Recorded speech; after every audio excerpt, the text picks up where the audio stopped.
Muy bien, queridos hermanos y amigos, es un gusto saludarles nuevamente aquí desde la sala de redacción de su programa de preguntas y respuestas. Tu pregunta es el tema.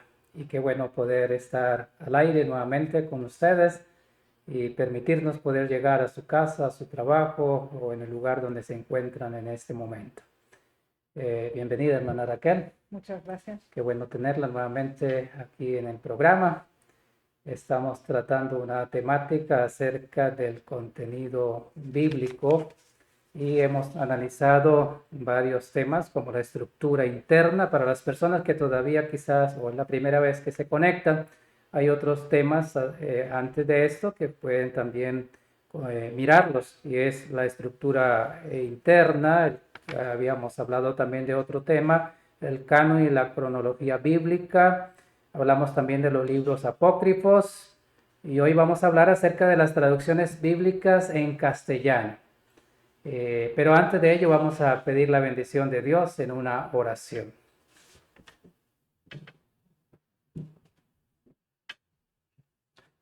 Padre nuestro que estás en los cielos, gracias te damos por la oportunidad de poder estar delante de ti en este momento, agradecidos por todas las bendiciones que recibimos de ti.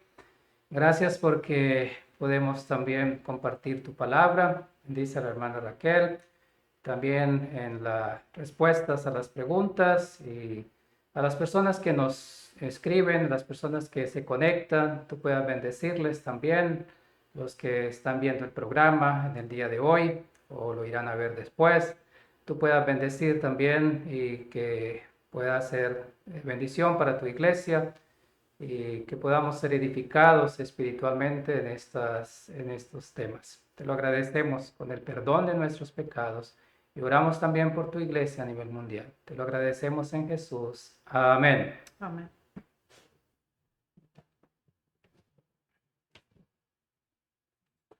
Muy bien, nuevamente queridos hermanos, bienvenidos. Es un gusto contar con ustedes también en el programa que sale todos los martes. Y gracias a las personas que nos escriben, también motivándonos, les agradecemos también sus comentarios y esperamos que podamos también compartir con otras personas esta información. No olviden que pueden escribirnos al correo de info@sda1844.org. Allí pueden escribirnos si tienen preguntas en relación a estos temas o si tienen alguna sugerencia o para otro tipo de tema que quieran ustedes que nosotros podamos hacer en el programa de preguntas y respuestas. Esperamos sus comentarios, por favor. Agradecemos a nuestros hermanos que nos han escrito últimamente. Tenemos aquí de Centroamérica el pastor Juan Lemos, a quien saludamos también, que es un fiel seguidor del programa. Nos escribe las siguientes preguntas. Queremos compartirlas aquí con la hermana Raquel, por favor. Y primeramente dice, gracias por el programa. Y la primera pregunta, él tiene aquí tres preguntas. La primera es la siguiente. ¿Cuándo se cerró el canon bíblico? Y la segunda es, ¿quién lo decidió? Esa pregunta es muy importante y lo primero que tenemos que distinguir es que tenemos dos cánones originalmente, es decir, tenemos el antiguo y tenemos el nuevo. Y no se cerraron al mismo tiempo ni en las mismas circunstancias. Es decir, cuando hablamos del Antiguo Testamento, tenemos un primer canon acerca del Antiguo Testamento que es el canon judío. Y de hecho, en el tiempo de Jesús, y hemos mencionado esta cita en varias ocasiones, en Lucas 24, del 42 al 44, se especifican las tres secciones fundamentales del canon judío, que era el texto definido previamente, inclusive al inicio del ministerio de Jesús. Así que él hace una referencia directa a un canon claramente diseñado. Ese es un primer nivel para el Antiguo Testamento. Sin embargo, después tenemos el canon del Antiguo Testamento en el periodo cristiano. Generalmente la tendencia siempre fue pues asumirlo, por lo menos los 3 primeros siglos del cristianismo, tal cual asumido previamente por el canon judío. Podríamos decir que para el año 250 antes de Cristo, el canon judío ya estaba confirmado, absolutamente, por el judaísmo, tomado tal cual para los primeros siglos de la época cristiana. Sin embargo, sufrió varias transformaciones y veremos, por ejemplo, en el Concilio de Trento de 1546, donde se produce una reestructuración y un cuestionamiento del canon judío, y para claramente diferenciar la línea protestante del cristianismo y la católica, como les decía en el Concilio de Trento en 1546, la Iglesia Católica establece una diferenciación con el canon judío, que había sido asumida por el cristianismo y también asumida por el mundo protestante. Y la Iglesia Católica establece la inserción del Antiguo Testamento con diversos libros apócrifos, de los cuales ya hablamos en un programa anterior. Y a partir de aquí sí se produce una separación significativa, considerando las versiones protestantes de la Biblia con el canon judío absolutamente asumido desde el 250 a.C., mientras que las versiones católicas, que ya antes habían introducido algunos de los apócrifos, desde 1546 establecen claramente esa anexión de ciertos de estos libros no incluidos en el canon judío del Antiguo Testamento, y que a partir de entonces siempre forman parte integral del canon del Antiguo Testamento desde la versión de la Iglesia Católica Apostólica Romana. Entonces, eso sería inicialmente para el canon del Antiguo Testamento. Bien, pero tenemos los libros del Nuevo Testamento. No fue tan sencillo llegar al canon del Nuevo Testamento. ¿Por qué razón? Puesto que fueron escritos, los que actualmente tenemos como canon, en el primer siglo de nuestra era, pero había ciertas perspectivas diferenciales basado en las áreas continentales. Ya les comentábamos las diversas copias de manuscritos y versiones, si eran en versión griega o habían sido traducidos parcialmente al siriaco o a otros idiomas. Y esto produjo una cierta complejidad al intentar globalizar en esos 3 primeros siglos de nuestra era un canon final y determinante sobre el Nuevo Testamento. Así que el canon del Nuevo Testamento fue un proceso, no fue una asunción como fue la del Nuevo, del Antiguo, que fue prácticamente asumida como tal por parte del judaísmo. Así que tenemos varias fases. Permítanme sintetizárselas. Estamos hablando estrictamente del Nuevo Testamento. Los primeros libros que quedaron absolutamente canonizados del Nuevo Testamento, ya lo tenemos de hecho en el primer siglo. ¿Cuáles fueron estos? Aquellos que se interrelacionaban entre sí. Ejemplo, ustedes recuerdan, el apóstol Pedro escribe acerca de las epístolas del apóstol Pablo, y él dice, bueno, hay algunos temas de cierta dificultad de comprensión, pero son verdades fundamentales. Los libros que se interrelacionaban entre sí o que varios autores diferentes del Nuevo Testamento referenciaban a otros contemporáneos del Nuevo Testamento, fueron los primeros que fueron canonizados, basado en 3 principios. Uno, que eran testigos oculares. Segundo, que eran apóstoles ordenados por la Iglesia. Y aunque eran escritores diferentes, entre ellos mismos se interconectaban.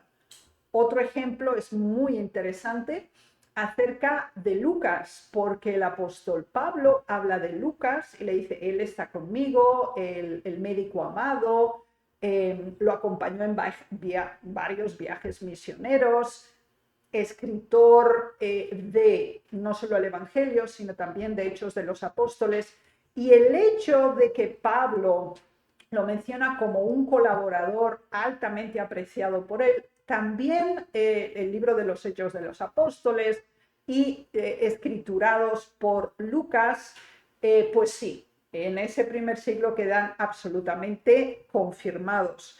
Sin embargo, estos libros ya estaban circulando, pero deben constantemente pensar que no existían como un conjunto de libros como lo tenemos hoy. Es decir, las cartas se enviaban separadamente, había diferentes traducciones ya a los idiomas locales de Asia Menor, de Grecia y también de Palestina. Pero estos libros que se interrelacionaban entre sí, para el año 85 ya tenemos 8 libros, especialmente epístolas, que quedaban sin lugar a duda aceptadas y garantizadas en el propio primer siglo. Sin embargo, entre el primer siglo, o sea, aproximadamente entre los años 90 y los 150, aún aparecen libros. Por ejemplo, el libro de Apocalipsis por Juan, también las últimas epístolas y parte del Evangelio ocurren prácticamente hacia el final del cierre del primer siglo, entre el año 90, 98, 97, en ese periodo. Entonces, esas fueron no incluidas en esa primera fase de canonización, pero pasaron a la segunda. Y todo eso ocurre ya en el siglo segundo. Tenemos, por ejemplo, declaraciones directas de Ignacio de Antioquía, donde menciona 7 libros que sin lugar a dudas ya se veían como una combinación, como un todo y aceptación genérica de la canonización de su contenido. En el 108, ya en el siglo II también, encontramos 15 libros reconocidos como canónicos del Nuevo Testamento. Pero sería Irineo en el año 186, es decir, hacia el final del segundo siglo, que ya reconoce 21 libros dentro del mundo cristiano de la época como absolutamente legítimos, inspirados y por lo tanto canonizados. Pero en ese periodo de entre 15 y 20 libros, hubo varios que fueron tardíos en su reconocimiento, basado no en su contenido, sino con las diferencias que se dieron cuando se hicieron traducciones. Por ejemplo, sería el libro de Hebreos, la epístola de Santiago y segunda, tercera de Juan y la segunda de Pedro. Recuerden que cuando hablábamos de libros apócrifos del Nuevo Testamento también había varias otras epístolas de Pedro. Entonces, este elemento pues requirió un estudio y un acercamiento más profundo a los textos. Por lo tanto, podríamos decir que para mediados o hacia final del siglo II de nuestra era, el canon del Nuevo Testamento quedó completamente finalizado. Sin embargo, hubo varios concilios ya en el siglo del tercero al cuarto que volvió al tema de revisar, de considerar, inclusive llegar a cuestionar los libros ya declarados canónicos en el segundo siglo de nuestra era. Y quisiera mencionarles algunos de estos concilios porque había cierta diferenciación entre, por ejemplo, el este de Europa, más con la línea ortodoxa, que consideraba algunos libros del Nuevo como no canónicos, pero altamente referenciales a nivel didáctico y de comprensión. Así que tenemos el concilio de la Odisea en el año 363, donde se declaran canónicos 27 libros del Nuevo Testamento. El concilio de Hipona en el año 393 vuelve sobre el asunto porque consideran que había distintos grupos de cristianos en Asia Menor, en África del Norte, en el norte de África, en el área mediterránea europea, y por lo tanto era realmente un desafío poder globalizarlos, considerando que muchos de ellos ya estaban traducidos total o parcialmente a los idiomas locales, lo cual llevaba a una diferenciación en el proceso de la valorización del contenido. Ahora, podemos confirmar absolutamente que en el año 387, en el Concilio de Cartago, los 27 libros del Nuevo Testamento quedaron confirmados, canonizados, sin ningún lugar a dudas, tal como hoy los conocemos. Sin embargo, esto fue cuestionado en el año 1546, de nuevo con el Concilio de Trento.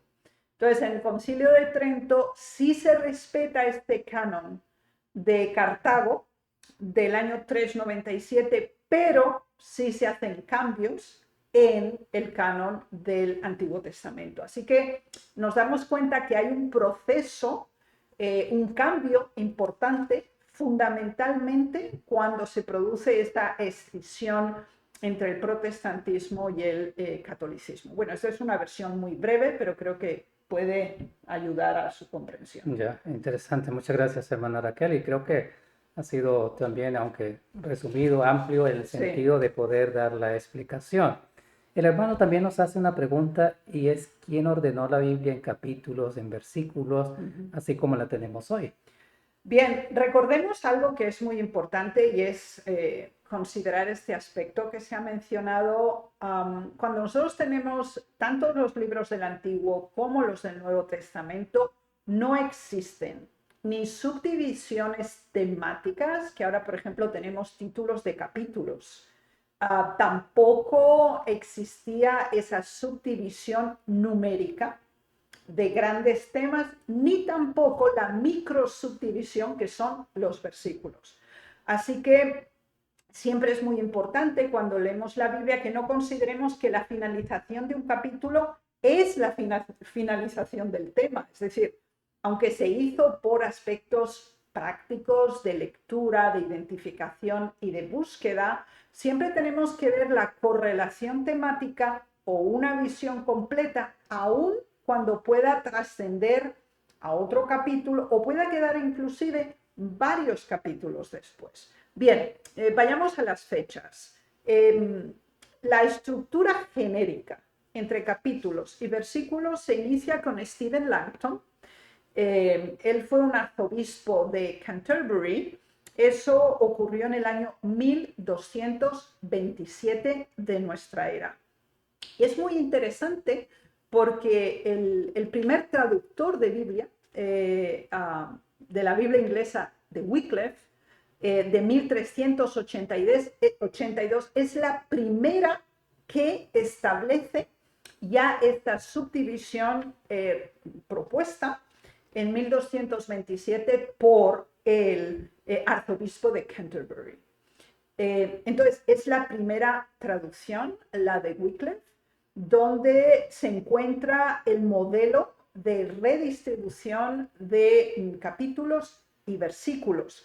Y es a partir de la Biblia de Wycliffe donde casi todas el resto de las traducciones siguen ese proceso de división entre capítulos y versículos establecida previamente por Stephen Langston.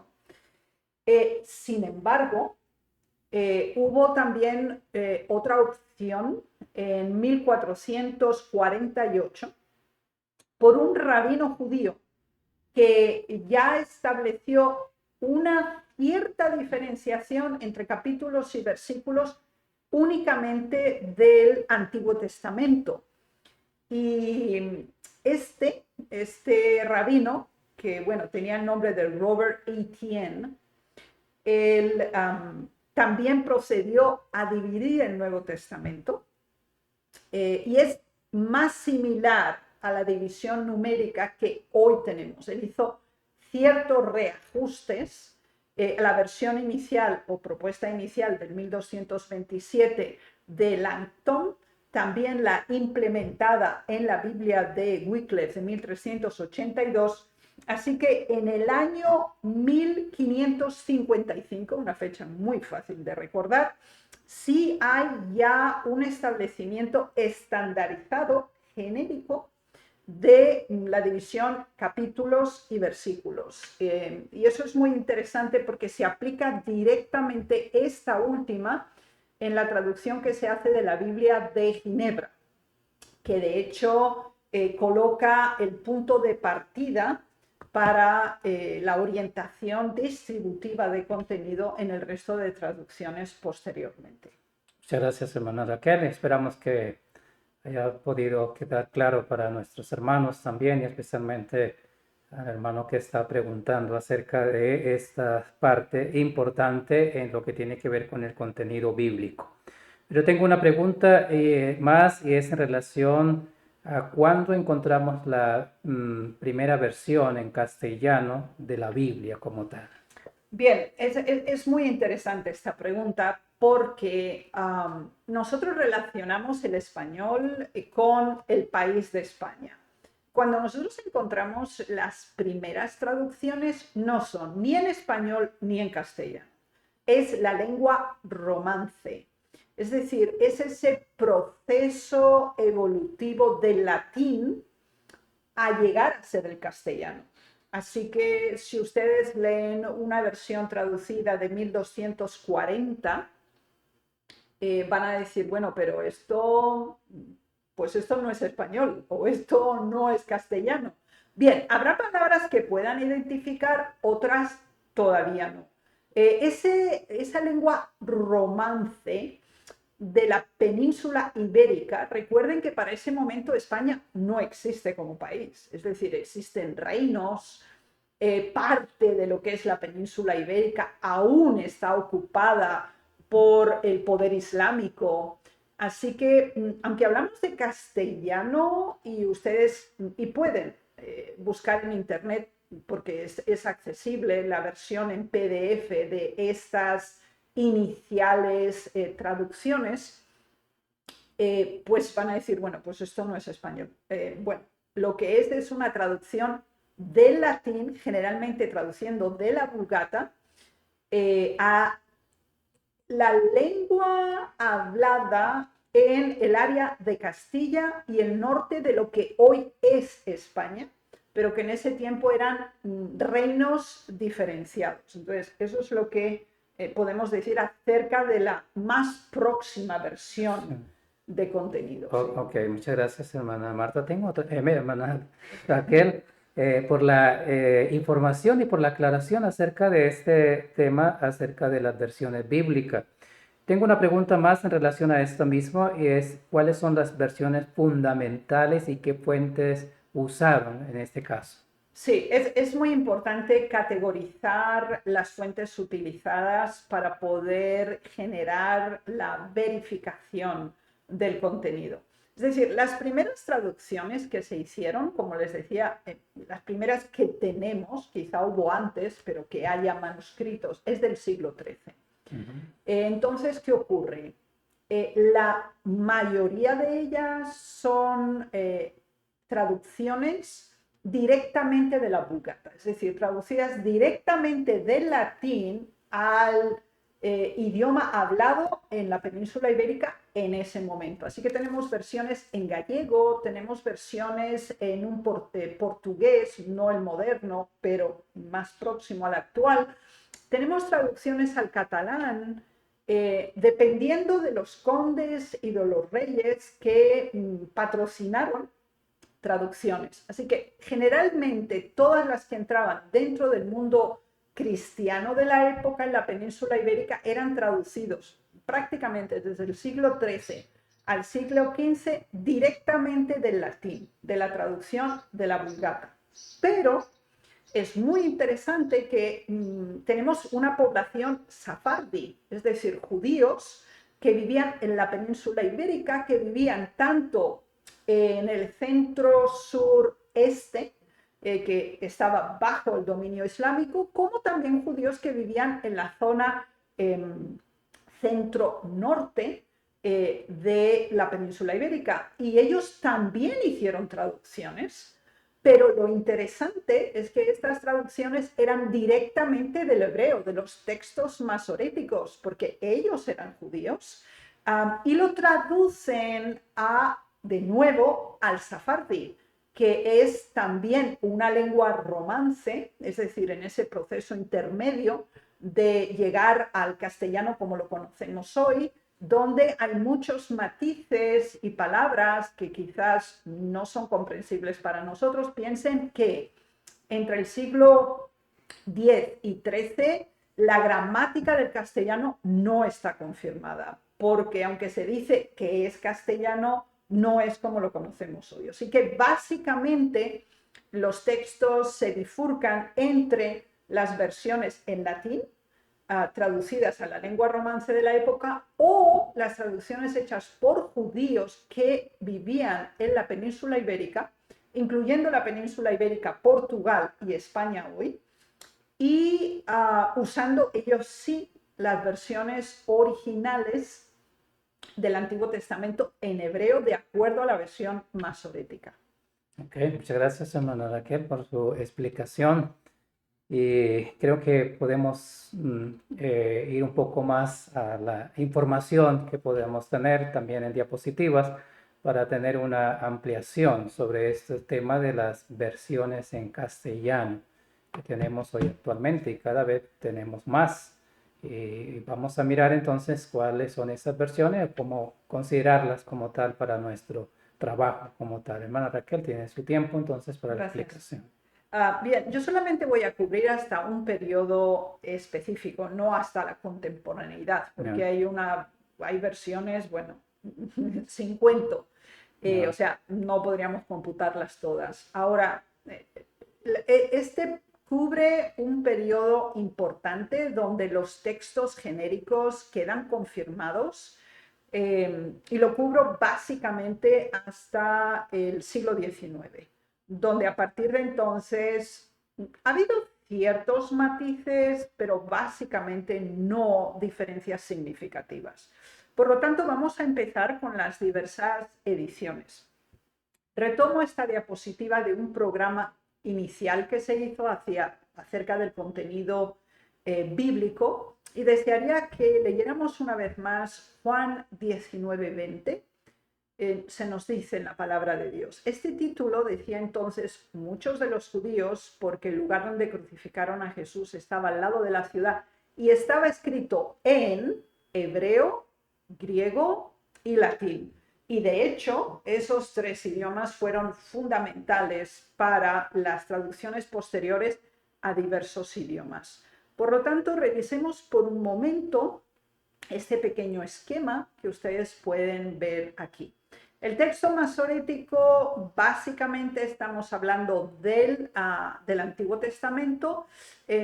Lo que ha llegado a nosotros no es una traducción estandarizada, sino que ha sido reproducción y copias y arreglos del hebreo antiguo al arameo hebraico después de la reinstauración en el territorio de Judá. Así que las copias más antiguas las corresponden al siglo XI de nuestra era. Bien, este es el texto fundamental y estamos hablando del Antiguo Testamento. Después tenemos la Septuaginta o la Biblia de los 70, traducida al griego. Si quieren ver más detalles, no los voy a comentar ahora, pero tienen presentaciones previas que pueden ver en detalle todo el proceso de preparación de la Septuaginta. Y esto aparece básicamente, las copias más antiguas son del IV siglo de nuestra era. Sin embargo, la fecha donde se hizo la traducción oscila entre el año 250 al 100 a.C. Obviamente estamos hablando del Antiguo Testamento también. Después sabemos que habría una extensión al respecto para el Nuevo. Después tenemos la Vulgata, que como les mencionaba al principio es el texto genérico para las primeras versiones para castellano antiguo. Se tradujo al latín y aparece entre los años 382 al 405 de nuestra era. Y después tenemos la Peshita, escrito en idioma siriaco, que aparece aproximadamente a finales del primer siglo, principios del segundo siglo de nuestra era, aunque las copias más antiguas que nosotros tenemos pues corresponden al sexto y al séptimo siglo de nuestra era. Entonces nos vamos a fundamentalmente centrar en el tema de la Vulgata. Esta parte es muy importante porque recuerdan las fechas de los cánones, que ya lo hablamos. Es en el año 383 donde el obispo de Damasco, de Siria, desde Roma en concilio, consideraron que era la necesidad de globalizar diversas traducciones que se habían hecho al latín y que todas ellas fueran de alguna manera compiladas, comparadas, contrastadas para llegar a una edición final tanto del Antiguo como del Nuevo Testamento. Y entonces se entregó esta comisión a Jerónimo, que era un experto tanto en hebreo, especialmente para el Antiguo Testamento, como también en griego. Y de hecho él era pues el secretario y traductor personal del obispo de Damasco en ese tiempo, porque se hizo partiendo desde Roma, aunque Jerónimo se trasladó a Belén y estuvo en distintos lugares donde actualmente es el Estado de Israel.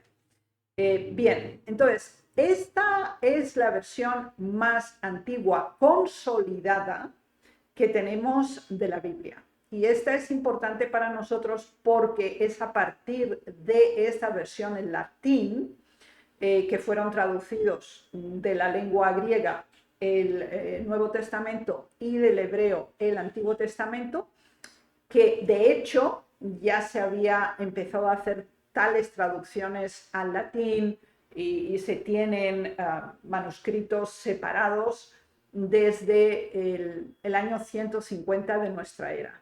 Pero el propósito aquí era consolidarlos, establecer que todas las traducciones para la Vulgata latina estuviera basada tanto en el hebreo del Antiguo Testamento como el griego del Nuevo. Así que volvió a retrocederse para conectarse con esos textos hebreos y griegos originales. Bien, este Jerónimo fue comisionado y de hecho para hacer este trabajo y fue altamente eficiente y muy ágil en su labor porque ya en el año 384 de nuestra era ya había completado los evangelios y posiblemente ya otras porciones del Nuevo Testamento. Es muy interesante porque esta traducción de la Vulgata ayudó a consolidar lo que ya era y estaba determinado como canónico, pero ahora estaba compilado, consolidado en una sola obra. Así que esta parte es realmente muy importante. Ahora, aunque Jerónimo sabía hebreo, no era un profesional del hebreo antiguo. Sin embargo, sabemos que él usó rabinos judíos, textos referenciales para empezar así con la traducción nueva del Antiguo Testamento directamente del idioma hebreo. Y esta parte fue muy importante para así darle mayor validez y significado a este mismo contenido. Y por esa razón la Vulgata es tan importante en la línea de las traducciones que se harían posteriormente. Vamos a pasar a la próxima diapositiva, que nos va a ayudar a comprender mucho mejor cada uno de estos aspectos. Bien. Ahora bien, entre los años 390 y 405 es el periodo que Jerónimo tuvo que dedicar más tiempo al Antiguo Testamento, precisamente porque, como les explicamos en otros programas, el Antiguo Testamento tiene la primera fase de los libros, especialmente las que son previas al exilio babilónico, en un hebreo que para la época era ya un hebreo muerto, es decir, no era una lengua que se estaba hablando en sentido estricto, sino más un hebreo arameizado como resultado pues de la combinación con el imperio asirio y el imperio neobabilónico. Y esto marcó ciertas dificultades en el proceso. Sin embargo, la labor se hizo y primero Jerónimo procedió a traducir Samuel y Reyes, y después, posteriormente, los salmos, que fueron revisados en varias ocasiones, y él hizo un trabajo muy sistemático. También hizo sus autocorrecciones antes de llegar a la versión considerada final. Y nosotros tenemos en los textos que también fueron usados como referentes actualmente en los manuscritos del Vaticano y también en los manuscritos siniáticos, que de hecho ya los mencionamos también en otro programa. Bien, considerando que la Vulgata era el punto de partida, tenemos en 1260 a 1280 la primera Biblia compacta en lo que podríamos decir castellano, pero insisto, es lengua romance. Y se llama la Biblia alfonsina, porque es Alfonso X el Sabio que financia la traducción del latín de la Vulgata al castellano. Y esto se hace en el Reino de Castilla. Esto es muy importante para nosotros entenderlo porque no quiere decir que anteriormente no se hubieran hecho traducciones al idioma romance de libros separadamente, pero en forma conjunta la tenemos con la Biblia alfonsina, que implica un antes y un después en el proceso de adquirir estos textos. Vayamos de nuevo a la diapositiva para que veamos los detalles de cómo sigue desarrollándose estas traducciones. De 1416 a 1458 tenemos otra Biblia, y es la Biblia de Alfonso V de Aragón, que traduce del Antiguo Testamento al castellano desde el hebreo y el latín. Así que aquí vemos una mejoría, pero es por otro reino, en la península ibérica, pero este es el Reino de Aragón. También es financiado por la corona. Y aquí marca una diferencia muy importante porque la Biblia alfonsina había sido traducida no de los textos originales, sino al castellano romance, pero del latín. Ahora hay una mejoría importante con la Biblia de Alfonso V de Aragón, donde se combina para la traducción del Antiguo Testamento desde el hebreo y el latín, y se comparan ambos textos. Así que desde el latín toma la Vulgata, también considera la Biblia alfonsina de Alfonso X el Sabio, y además él contrata a judíos para que puedan directamente del hebreo hacer esta traducción. Pero seguimos avanzando. Entre 1422 y 1433, en ese periodo intermedio en que se está trabajando en la Biblia de Alfonso V de Aragón, aparece la denominada Biblia de Alba, que es una traducción del Antiguo Testamento al castellano íntegramente desde el hebreo arameo y latín, pero este hecho por otro rey de Castilla, que es Juan II del Reino de Castilla. Y si se fijan en estas tres versiones que tenemos aquí, parecería como una competición entre los reinos de Aragón y los reinos de Castilla en traducciones de la Biblia. Bien, en 1420 tenemos la denominada Biblia del Rabino Salomón, donde es una traducción íntegra, pero solo del Antiguo Testamento, directamente del hebreo antiguo y del hebreo estandarizado por la influencia aramea. Y esto fue muy importante porque esta labor fue utilizada en traducciones posteriores como un elemento referencial muy fidedigno y muy exacto, ya que íntegramente se había consultado única y exclusivamente textos en hebreo. En 1450 tenemos otra Biblia romanceada. Esta es del Marqués de Santillana. No es que él lo traduce, sino que él lo financia. Y son solo las epístolas y los evangelios. Y es preparada por Martín de Lucena y es pagada ahora por el Marqués de Santillana. Eso ocurre dentro del Reino de Castilla.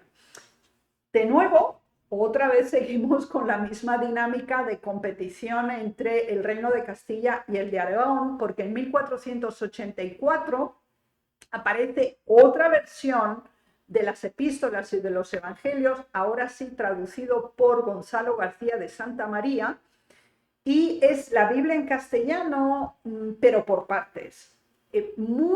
Siguiendo la misma dinámica de la del Reino de Castilla, ahora la de 1484 es del Reino de Aragón. En 1512 aparece una Biblia basada en estas dos obras anteriores, pero se imprime en Amberes, en Bélgica hoy, y también en Barcelona, que era la capital del condado de Cataluña, aliado y anexionado al Reino de Aragón. Seguimos. Ahora hay un cambio muy importante, porque en 1534 se publica un libro que se llama Tratado de las Herejías. Y quiero leerles la cita, porque es muy importante. Dice así: hay que alabar con toda justicia el edicto de los esclarecidos y católicos reyes de España, por el que prohibieron bajo severísimas penas que nadie tradujera los libros sagrados a la lengua vulgar. Vulgar se refiere a la popular, a la del pueblo, o que nadie retuviera lo traducido por otro con cualquier autorización. Aquí hay una interferencia y un bloqueo de ese proceso de traducción, de difusión, de divulgación, de distribución.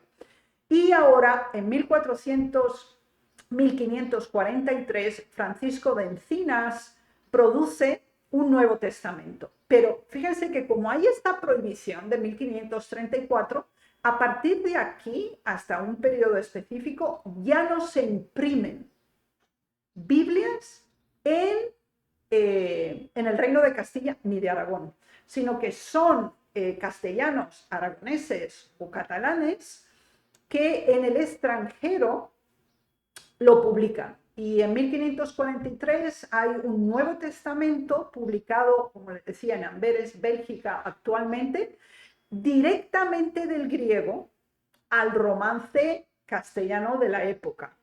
1553 tenemos la Biblia de Ferrara, ahora publicada en Ámsterdam, Holanda. Y esto es muy interesante porque se llama Biblia de Ferrara, porque fue el conde que financió este trabajo, pero de hecho fue traducida por judíos, 2 judíos básicamente, y fue una traducción judío-español de la Tanakh, prácticamente del Antiguo Testamento. Y esto es muy significativo porque sí usaron referencias a la anterior traducción hecha por un judío de los reinos del norte en la península ibérica. En 1556 tenemos a Pérez de Pineda, que no diríamos que él hizo una nueva traducción, pero él se basa en la traducción de Francisco de Encinas con la Biblia de Ferrara y hace arreglos, ajustes y mejoría basado en los textos originales, una vez más, y la imprimen en Ginebra, en Suiza. Recordemos que había una prohibición de que no se podía hacer en lengua común. Vayamos al año 1559. Y ahora hay otro problema. No era solo que ya teníamos la prohibición de traducción, impresión y distribución, sino que ahora se introduce otra regulación más, donde se prohíbe la lectura. Y vamos a ver el detalle en la diapositiva.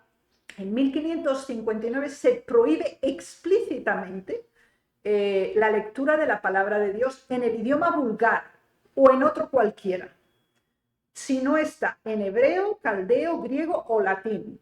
Entonces, sí podían, los que podían leer hebreo, los que podían leer arameo, los que podían leer griego o latín, sí podían leerla, pero en idioma común no era posible. Este veto de 1559, en 1563 por el Concilio de Trento se ratifica para todos los países, territorios o áreas donde el catolicismo era pues, la religión oficial, porque sabemos que en los territorios del centro de Europa y norte esto no era válido, porque ellos tenían el protestantismo ya adoptado como tal. También en la línea del este de Europa, ya en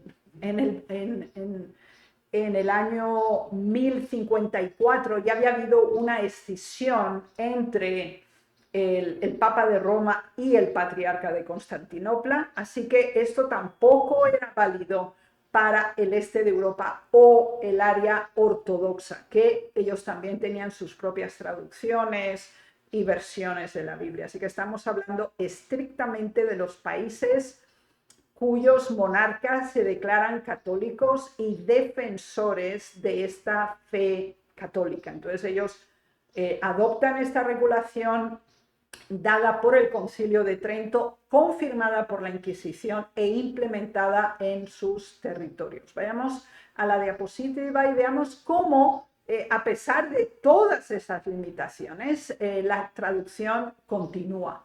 Y aquí llegamos a una fecha muy importante, 1569. Se llama la Biblia del oso porque en la portada había un oso al lado de un árbol, tomando miel de un enjambre que se había hecho en una forma natural en el tronco del árbol, pero también tenía como base un libro y ese libro era la Biblia. Pero esta Biblia de Casidoro de Reina es impresa en Ginebra, en Suiza, puesto que ni el Reino de Castilla, ni el Reino de Aragón, ni el Reino de Asturias, ni de Navarra y el resto de los reinos pues no se permitía ni la traducción, ni la impresión, ni la distribución, ni la lectura. En 1602 se hace una reimpresión de la de 1569 por Casidoro de Reina con la revisión de Cipriano de Valera.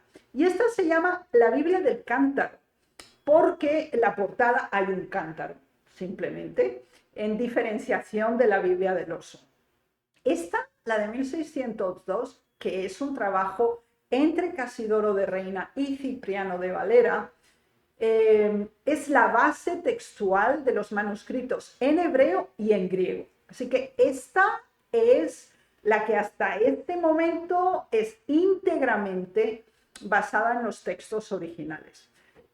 Fíjense que es interesante porque en 1757 ya se permite en países católicos la lectura de la Biblia en lengua vulgar o común, pero con una excepción: tenían que estar aprobadas o tenían que ser versiones autorizadas por Roma. Es decir, el Vaticano tenía que hacer un listado y decir, esta sí. ¿Por qué?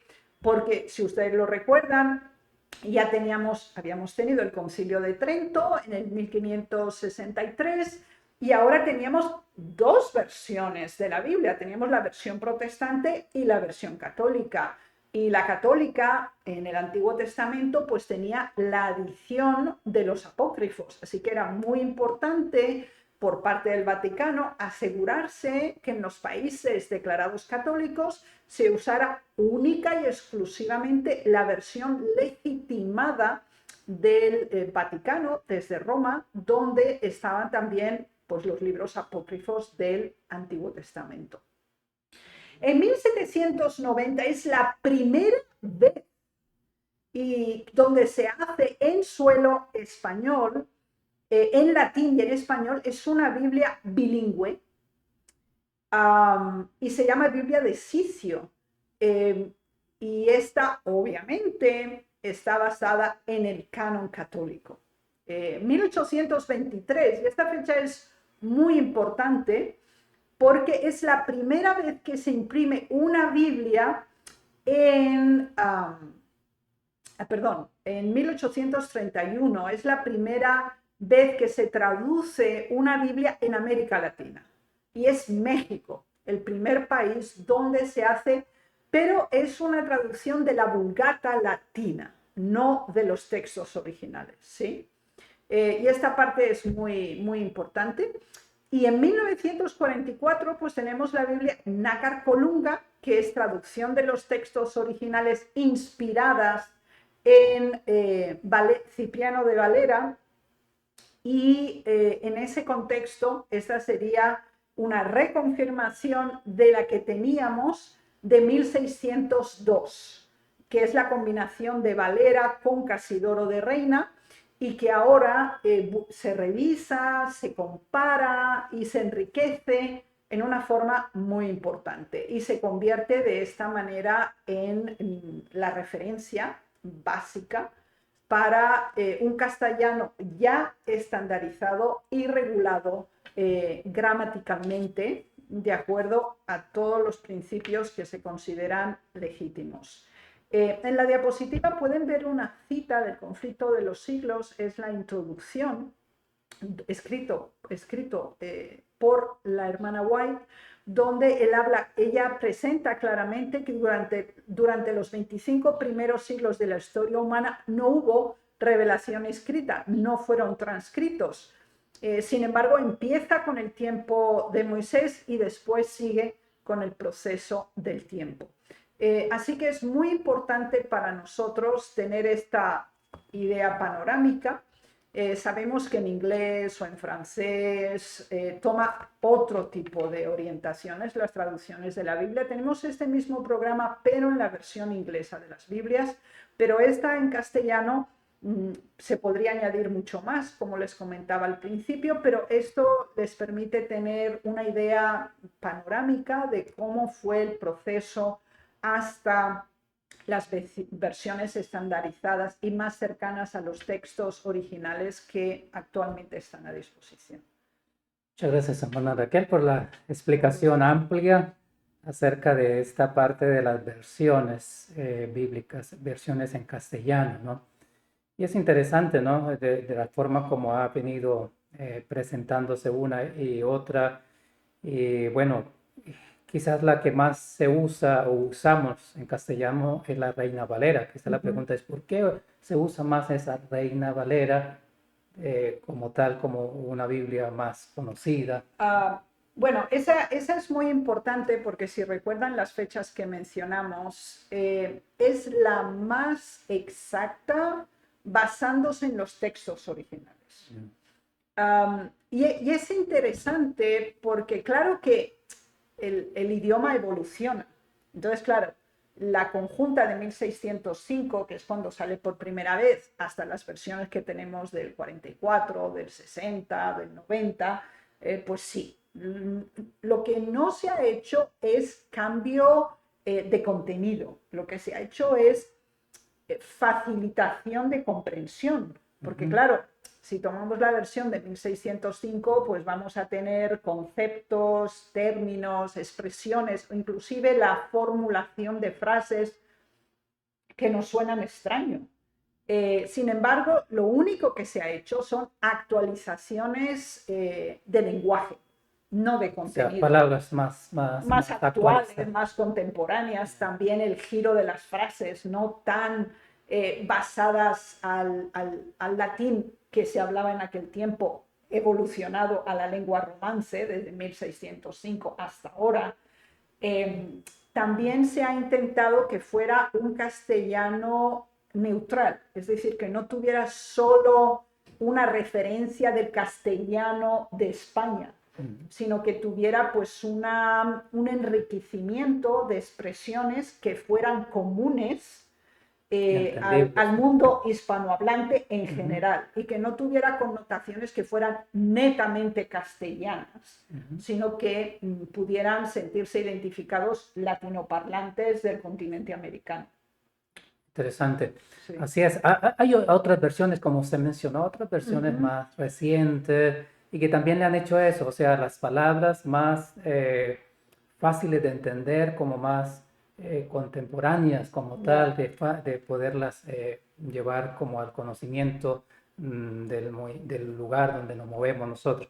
Pero bueno, es un asunto bastante interesante de las diferentes versiones y cómo ha tenido la evolución de cada una de ellas, ¿no? Muchas gracias nuevamente, hermana Raquel, Mucho por gusto. habernos acompañado durante esta serie del contenido bíblico. Esperamos que ustedes hayan podido enriquecer sus conocimientos en relación a este tema de la Biblia como tal, que lo hemos analizado en diferentes programas. A cada uno de ustedes también muchas gracias por habernos acompañado el día de hoy. Esperamos vernos la próxima semana, pero no sin antes vamos a terminar con una oración, por favor, hermana Raquel.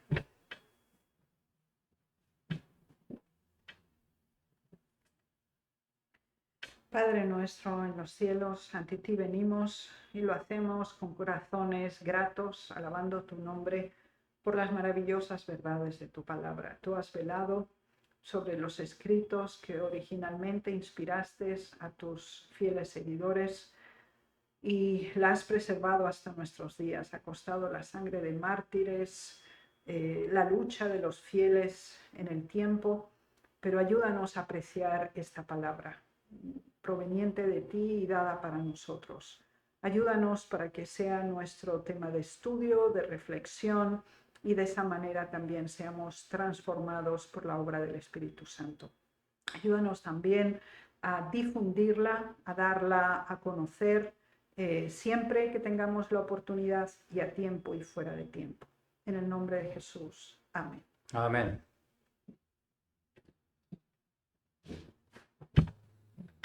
Muy bien, queridos hermanos y hermanas y amigos que nos siguen cada martes, esperamos que ustedes puedan puedan acompañarnos la próxima semana. Y nuevamente, muchas gracias, hermana Raquel, por la Gracias a usted. oportunidad de haber compartido con nosotros aquí en el programa de preguntas y respuestas. Y está invitada para otra ocasión también, que nos siga acompañando. Esperamos vernos la próxima semana. Esperamos que ustedes puedan compartir también con otras personas. No olviden también que pueden escribirnos al correo de info@sda1844.org. y allí estamos dispuestos también a poder responder a sus preguntas. Muchas gracias y el Señor les bendiga.